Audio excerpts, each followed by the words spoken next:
give it to you. I'm not, see, instantly, call my agent, the price went up. We've been trying to touch on it pretty much with everybody about the business of show business, the reality that it's a lot of times show business, and not show. Right, right. Well, scar tissue. Oh, I have, I have a constant dialogue in my head between the bitter, disappointed, resentful me and what a rotten world and business it is versus how lucky and blessed I am and happy I am that I am in this business and what wonderful people I know as a result of it and what a great time I've had. And I'd have to say that the latter wins out all the time. But it's crazy for someone not to be told it's a rough business before you go into it. It's not fair. You know, it isn't fair. You may get a job because you're pretty or you're tall or because somebody else thinks you are, and may have nothing to do with your talent, and that could be your big break. That could be your launch. And it can happen to this one and not happen to that one. It's a combination, I've always thought, of talent, ambition, and luck. And they're all equally important. You need all three. But luck, somebody once said, is the residue of design. So if you scheme, and if you figure out how to get people to know who you are, and you approach it methodically, which requires ambition, then you have a better chance of being able to use your talent. Because there are a lot of talented people who don't have the ambition to design their own luck. And they're the people who stay home and mail pictures instead of going on foot and having the door slammed in their face. But the people who have the door slammed in their face get to know the secretary who slams the door. And that secretary is going to be the agent in 5 years. And if that person sees you come back 3 times a year, they begin to think you're not crazy. Maybe you're good. Maybe you are the next whoever the next person is who deserves that shot. That's happened to more of my friends than anything else, practically. But everybody starts from the same nowhere and makes their way in different ways. Nobody ever does it the same way as somebody else.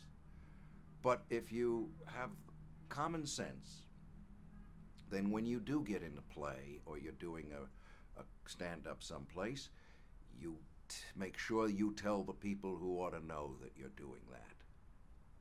By card, by visit, by letter. You don't want to make yourself a stalker, but you also don't want somebody to think you're the guy who pumps gas who happens to be doing this as a hobby. No, no, no. You also want them to know you're the person who'll show up on opening night. Because who's going to trust you to be there if you never did it before? So there is a lot to making yourself seem like a responsible citizen. You don't walk into meetings and try and sell yourself looking like a bum. You treat people with respect and manners. And from going around and trying to do it, you become more of a trusting, trustworthy kind of person. Someone who people will hand the job to, or who will say, yeah, I think that's the real thing. They're not fooling around. It's systematic, I guess. It's like getting ahead in any business, whether you were an actor or whether you were I don't know, an electrician or whatever. You have to present yourself as a sensible human being who's in this for the long haul and who's approaching it in an intelligent manner. And then you can get lucky. Because one day you'll walk in there and they'll say, my God, we just lost the guy who was supposed to be doing this for us next week, but you're the right age and we know you're around and we like you and you've been sensible. It's your shot. Bingo. Bingo. But ambition, talent, and luck, you gotta have all three. What has been your experience in terms of representation? I'm not talking about the agent, the manager. I've been with all the agencies there are, practically, in my career at one time or another. having taken my philosophy from something one of my father's friends had told me years ago, which was that all agents get very bored with their clients after a period of time. They try to sell them as the greatest thing since the wheel and discover they can't. And so you go sit on a shelf for a while. Maybe in the second year of your signed contract with somebody, you're sitting on the shelf and you don't even know it. So his advice was change agents as frequently as possible, because you get a burst of energy from an agent in the first 6 months they represent you, which will take you from here to here. That's as much as that agent can do. Or he may then find himself up against a brick wall, or his own enthusiasm for you has waned. Get out. Go find another agent who says, I can make $1 million with this guy. He can't, but he may get you another job. Now, if somebody pays attention to you and someone has earned your respect, of course, I'm not suggesting that you arbitrarily move on. But most of the problems in this business for most people, oh, I love saying this, Bill, God bless you for giving me this chance.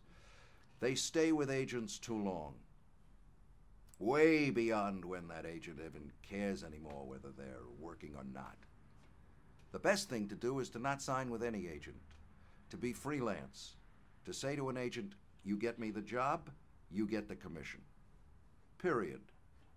Like Swifty Lazar used to do. He got the act of the agent before the agent even knew he had the job. Then he went to the agent. Then he went to the actor, rather, and said, I got you a job in this movie. You want it? Pay me the 10%.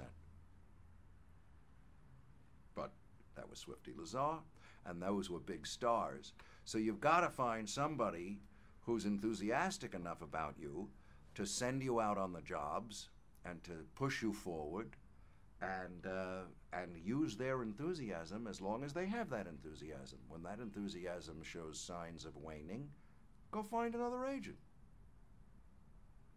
And this is something that you've been able to do? Well, I've switched agents an awful lot. I think I probably have a reputation for being somebody who switches agents a lot. And that may cast doubts on my loyalty or whatever it is. But I found in this business that the least loyal people are agents and managers, and the most loyal people are actors. To their disadvantage, I think. Would you give the same advice to avoiding being stereotyped or typecast as a... Well, there's nothing much you can do about that. I mean, that just happens because it's human nature to think that what you can do is what someone has seen you do last. So, I had done nothing but comedy until I was about 32 years old. 33, nothing but comedies on Broadway and in the films. I then did a serious play on Broadway called Absurd Person Singular. The geniuses at that time at the William Morris Agency came to me and said, can you do comedy? They had been my agents for 7 or 8 years and had booked me into nothing but comedies. So you're dealing with agents. Forgive me, but, you know, they could be selling soap. They don't really, except for the rare, I'm not hitting every single one of them, but they're sellers, they're marketers. They know how to deal and how to sell and how to negotiate and how to make. That's what they do. So typecasting is what happens to everybody. Everybody becomes something because that's what they just did. There's nothing you can do about it. It comes with the territory. So if you're smart and you can pick and choose, you try to find roles that don't typecast you. You'd say, if I just did a comedy, now I'm going to try and do something serious. If I'm going to do something serious, I'm going to do something... But I don't know if it really works. Take an example of Robin Williams, it comes off the top of my head. He can do anything. Anything. But I don't know how good his pictures have done at the box office lately because people don't know what they're going to get when they go to see him. And I remember Robert Mitchum saying to Johnny Carson said to him, you're really not a character actor. You're always Robert Mitchum. And Robert Mitchum said, well, people come to the theater to see me because I'm Robert Mitchum. So if I'm not Robert Mitchum, I'm disappointing them, aren't I? Which makes perfect sense. I know there are certain actors who want to play retarded characters, want to play people who come out of mental institutions. The public wants to see you because they like who you are. They want to see that persona. They want to see Steve McQueen be a tough, wise guy. They want to see Al Pacino be this or that. They want to see Paul Newman be this way. That's who they expect, and that's what they want to see. So I don't know if you should. You can't worry about typecasting. You just can't do anything about it one way or another. You're you. If you're good, you'll do this job, you'll do that job, you'll do this, you'll do this, you'll do what's best, whether it's... See, again, I'm not making any sense, Bill. Well, you are making sense, and especially when what you're talking about. Clark Gable, Spencer Tracy, all of them The classics. typecast they're playing. That's Spencer Tracy, whether he's playing a priest or a sea captain. You went to see Spencer Tracy. That's right. Because you liked Spencer Tracy, not because you liked sea captains. So you see, we are totally in accord. Well, I'm glad to hear it. But one question would be, are we okay? Yeah, we're going to have to wrap up. He's got to go to the theater. There was one question we've been asking everybody, which is simplistic and simple. Was it worth it? Oh, absolutely. I consider myself the luckiest man on the face of the earth. I had a dream. It came true. I got to do what I wanted to do, what I hoped to do. I love actors. I feel part of a community that understands each other. I will add, if I may, that I think it's very important for everybody out there who wants to be in this business to respect and honor and become involved in their unions.